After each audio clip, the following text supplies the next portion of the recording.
Saatlı rayonunda kişi arvadını döyüb.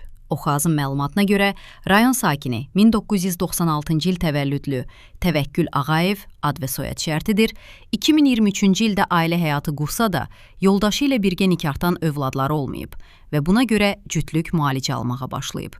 Bundan bir qədər sonra Təvəkkül həyat yoldaşına deyib ki, atasından ona avtomobil almağı tələb etsin.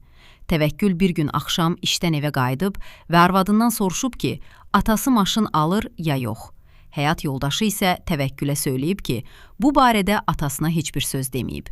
Qadın xahiş edib ki, bu istəyini ona özü bildirsin. Reaksiyadan əsəbləşən Təvəkkül arvadı ilə mübahisə edib və qadını döyüb. Bundan sonra qadın evi tərk edərək atasının evinə gedib və hadisə barədə polisə məlumat verib. Müraciət əsasında polis əməkdaşları gələrək Təvəkkül Ağayevi saxlayıblar. Faktla bağlı cinayət işi başlanılıb və iş məhkəməyə göndərilib. Saatlı rayon məhkəməsinin hökmü ilə Təvəkkül Ağayevə 6 ay azadlığın məhdudlaşdırılması cəzası verilib və ona elektron nəzarət qolbağı tətbiq edilib.